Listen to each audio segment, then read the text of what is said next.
up in Connecticut, in the Northeast, I came out as a lesbian when I was 14, and I didn't know any other LGBT people at all. It wasn't that it was an unfriendly environment, it was just that there weren't any others in my town that I knew.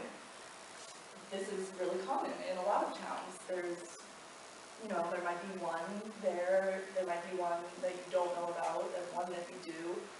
And this is a very isolating experience, figuring it out on your own, even if you have support of parents and teachers, which is not always the case.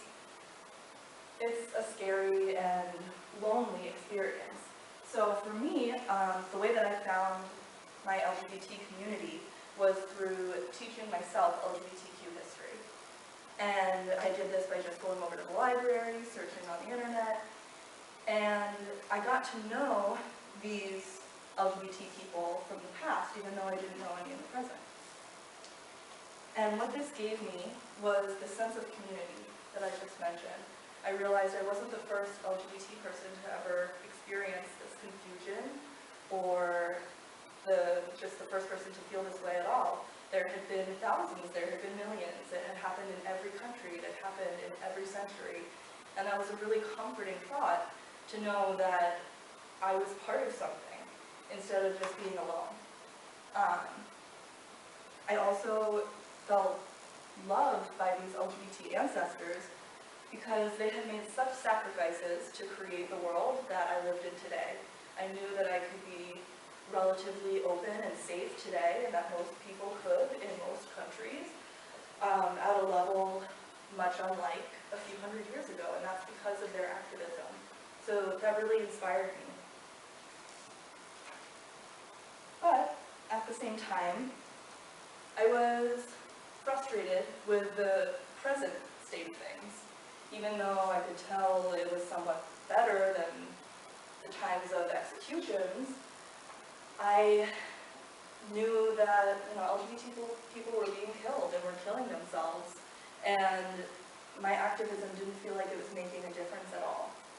And this was especially true when, after 9/11, September 11th, we watched the towers come down on the TV in my French class that day, and we heard that Bush would be responding to violence with violence.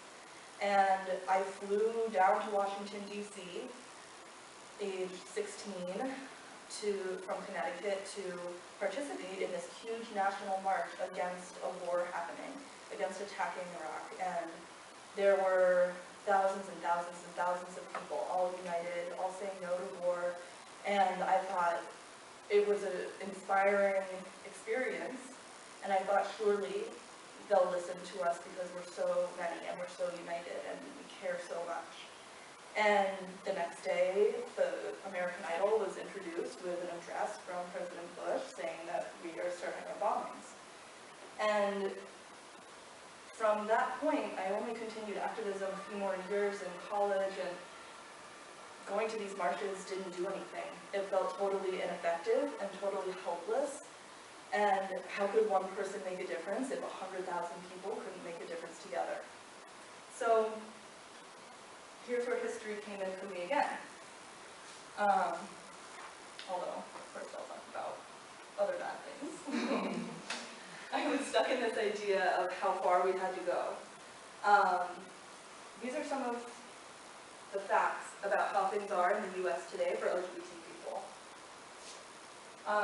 40% of youth living on the streets in the US are identified as queer in some way. This is a staggering number, and this is the kind of thing that is still happening when we're dealing with marriage equality for people living in their houses. We don't even have our own youth having houses. They're kicked out by their parents and they have nowhere to go.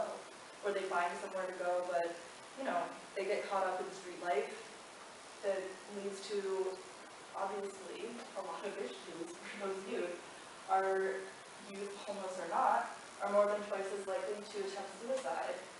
20% of hate crimes, violent attacks against people in the US are based on sexual orientation.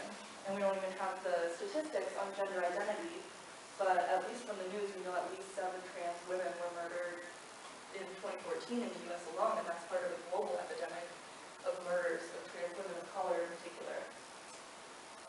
Most 3 and 4 students in the US high school are going to experience verbal harassment. They're going to be called faggot and dyke.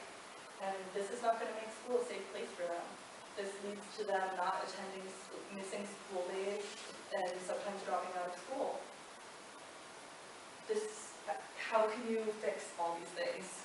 It's impossible. Even if you can march down the street to say that you care, it's not going to do anything. So what history gave me was this big, was a sense of the big picture. Because you can't continue your activism if you think it's useless. I have to remember that this is the long haul. 16-year-old me, of course, like any 16-year-old, you want it to change in a day. Of course, it has to change over decades, and you have to remember that when you're doing your activism every single day, you don't see a difference from 1 month to the next or 1 year to the next. You need to remember it's really 1 decade to the next, 1 century to the next, that this is going to happen. But it does, and I could see that. When I saw we had come, when I compared our situation today to, at least homosexual acts were legal, at least I wasn't going to prison, at least I wasn't being burned at the stake, I wasn't being hanged, it was so much better. And this big picture idea is what gave me the kind of hope to not burn out like so many activists do. Where you go really hard for a few years and then it's just too much because what change have you made? You can see that actually, even though 3 and 4 LGBT students experiences verbal harassment, this is the lowest rate in the 2013 rate is the lowest of any year ever. 74% is a decrease, and it's on a decreasing trend. So we know that even though 74% isn't good, it's going to be 73 and it's going to be 62, and that's because of the activism that's changing society, and it happens slowly. Of course, with marriage equality, have you guys been following in the news, like what's happening in the US with marriage equality? Yeah, it's a really exciting time, and we think it is going to go to the Supreme Court again this June. Be decided nationally, and it could be national. It is looking like it really might be a positive decision too. So we're just a few months from this historic thing. When I was in high school, there wasn't a single state in the US where same-sex marriage was legal. Not a single one.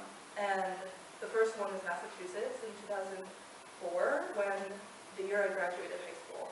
And 2004, it's 10 years of a movement, and we're up to 37. And like, I remember it was just Massachusetts, then it was just Massachusetts and California, then it was just Massachusetts again, then it was just Massachusetts and California again, then it was Massachusetts, Iowa, and California, which is not the order that you would think. And then the Supreme Court decision, the last year, they brought down the Defense of Marriage Act that had been in effect for my entire time as an activist, and now my marriage is recognized federally as well as from our Massachusetts state. Things are getting so much better, not on all fronts, but on some. Even though we haven't passed a national legislation on saying you can't discriminate based on sexual orientation or gender identity in the workplace, a lot of workplaces have done this themselves and made their own anti-discrimination policies. A lot of towns and cities and even states have taken this on. And we're not there yet nationally, but there is improvement. And of course, the rate of public acceptance of homosexuality in general, of transgender people even, it's behind, but it's also increasing. And of same-sex marriage, this is all increasing, it's all going in the right direction. And so even when, it feels like you took 2 steps back today, you're going to take another step